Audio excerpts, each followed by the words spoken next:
Good afternoon friends, मैं doctor Tara Shweta Arya, consultant gynaecologist and IVF specialist.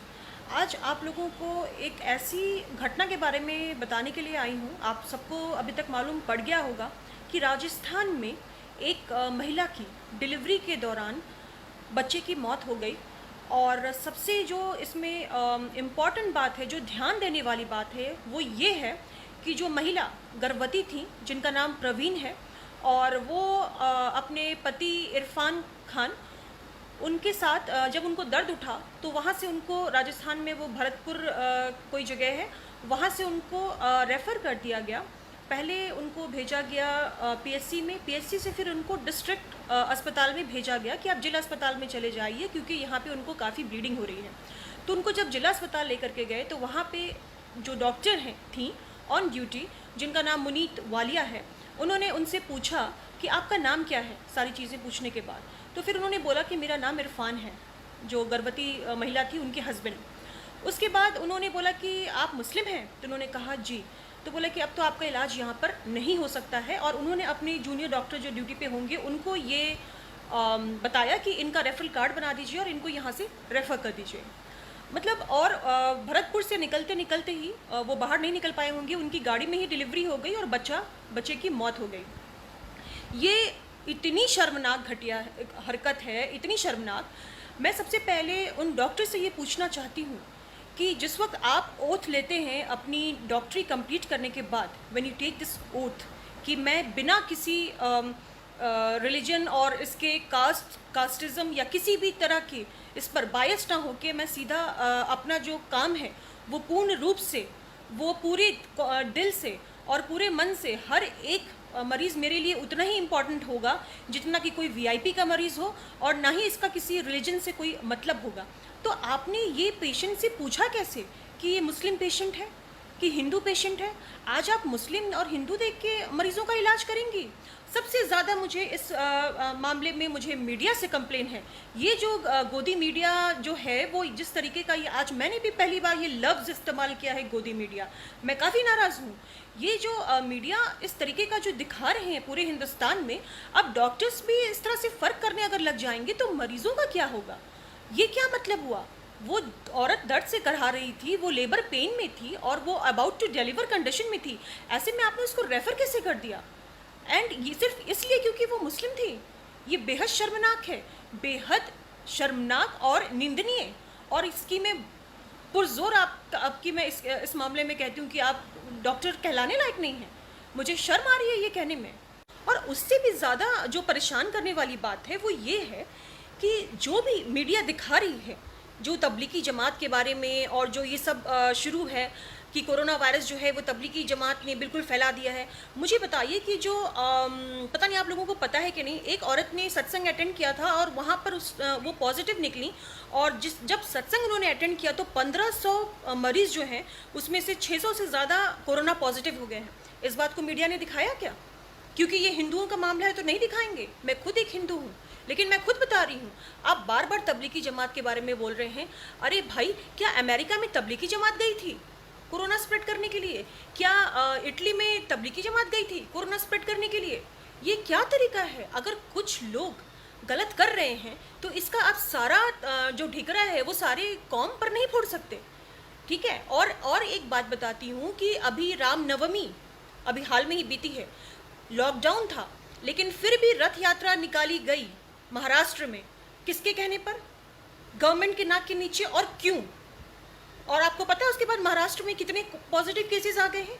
इन चीज़ों को media क्यों नहीं दिखा रही? इनको भी दिखाए। और तबलीगी जमात, यहाँ पर तो लोग कुछ सीखने के लिए जाते हैं, और वो इसलिए जाते हैं कि वो अपने अंदर क्या सुधार है वो कर सके, और ये सदियों से होता आ रहा है। इसमें आप उसको इस तरह से कैसे रिलेट कर सकते हैं? तब तो आप इतना हिंदू मुस्लिम अगर दिखाएंगे तब तो आज स्थिति मुझे लगता है ऐसी आ जाएगी कि लोग रास्ते पे उतर के एक दूसरे को मारना ही काटना बाकी रह जाएगा। बाकी तो और कुछ इस देश का अब होने वाला नहीं है।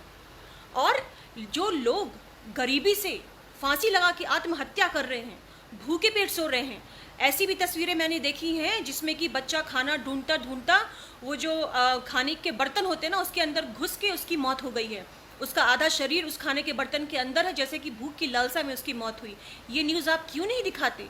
मैं हर एक मीडिया से जानना चाहती हूँ। और एक महिला ने फांसी लगा के आत्महत्या कर ली, साथ में उसके तीनों बच्चे मर गए क्योंकि उसके पास खाने कुछ उसने 3 दिन से खाया नहीं था।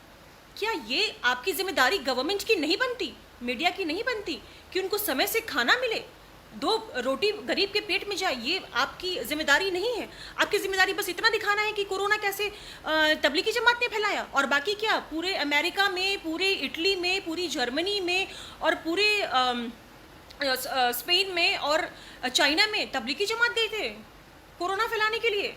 छोटी छोटी बातों का मुद्दा आप लोग ऐसे बनाते हैं कि जान के दुश्मन बना बैठेंगे। इन चीज़ों को दिखाइए ना।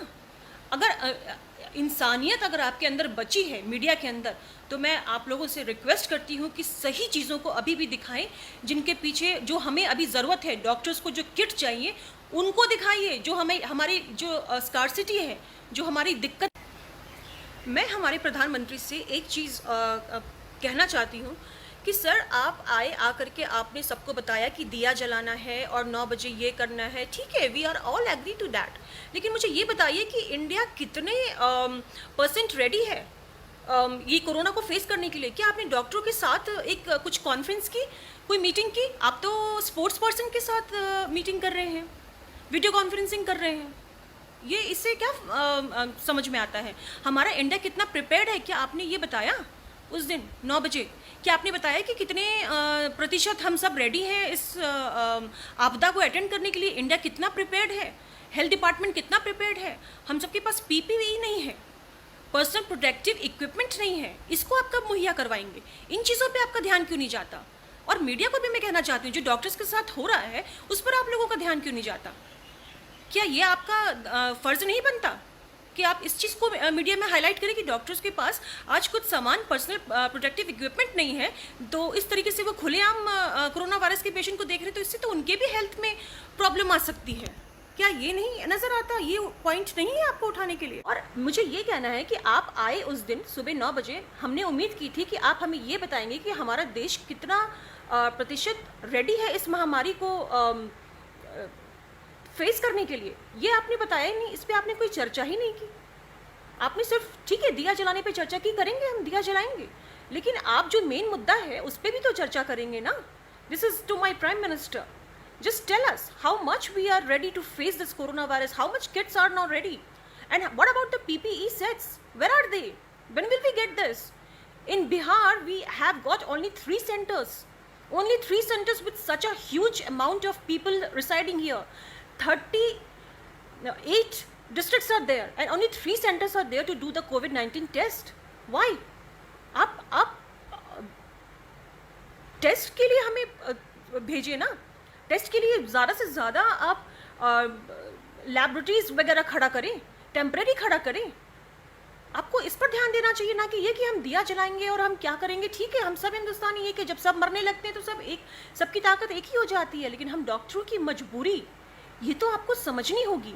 और इस पर जाकर के ज़्यादा बात करें कि हमारा हेल्थ सेक्टर कितना रेडी है इस वायरल इन्फेक्शन को, कोविड-19 को फेस करने के लिए कितना इंडिया तैयार है। आप इस पर बात करेंगे तो हम डॉक्टर्स को ज़्यादा खुशी होगी।